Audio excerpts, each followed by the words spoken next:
Ngayong dumarami ang mga bumabiyahe para sa Kapaskuhan, pinaigting ang kampanya sa mga kolorum na sasakyan. At sa tala ng LTFRB, aabot sa 70,000 ang mga sasakyang kolorum.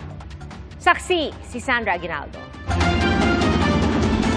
Dahil sa malalang problema raw sa mga sasakyang kolorum o walang prangkisa, naglunsad ng Special Task Force ang Department of Justice para labanan ito. Ayon kay Justice Acting Secretary Frederick Vida, nagtalaga ang DOJ ng mga prosecutor para tumutok sa case build-up laban sa mga kolorum at tumulong sa information campaign laban dito. Malaking bahagi raw kasi ng kita ng mga lehitimong pampasaherong sasakyan ang nawawala dahil sa mga kolorum. Meron nung injustice doon. Yung lumalagay sa tama, siya pa yung nadedehado. Magkakaskade po kami ng aming mga bagay na natutunan at yung iba't iba pong estratehiya para po mag-case build-up at para po lalo nating mausig yung dapat usigin. Dumating din sa DOJ sina Transportation Secretary Giovanni Lopez at LTFRB Chairman Vigor Mendoza. Anila, malaking tulong ito sa kanilang kampanya kontra kolorum. Dekada-dekada na po na wala na hindi natin ginagamit yung sinasabing ngipin ng batas. Hindi na po kasi effective yung pagmumulta lang.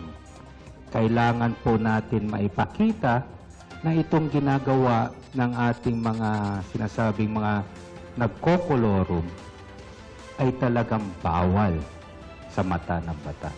Up to 30% of their income ang tinatamaan ng kolorum operations. More or less, mga 30% na mga sasakyan sa daan ay kolorum. You're looking at somewhere the vicinity of 90,000 vehicles. Hirit ng isang miyembro ng transport sector, dapat papanagutin din ang mga protektor ng kolorum. Paano naman po yung mga patong mismo nasa gobyerno naglalagay po doon kaya dumadami at lumalakas ang loob ng mga nagkokolorum?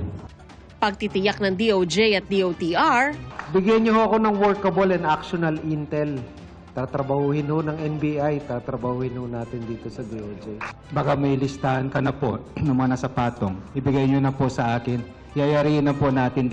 para sa GMA Integrated News, Sandra Aguinaldo, ang inyong saksi. Mga kapuso, maging una sa saksi. Mag-subscribe sa GMA Integrated News sa YouTube para sa iba't ibang balita.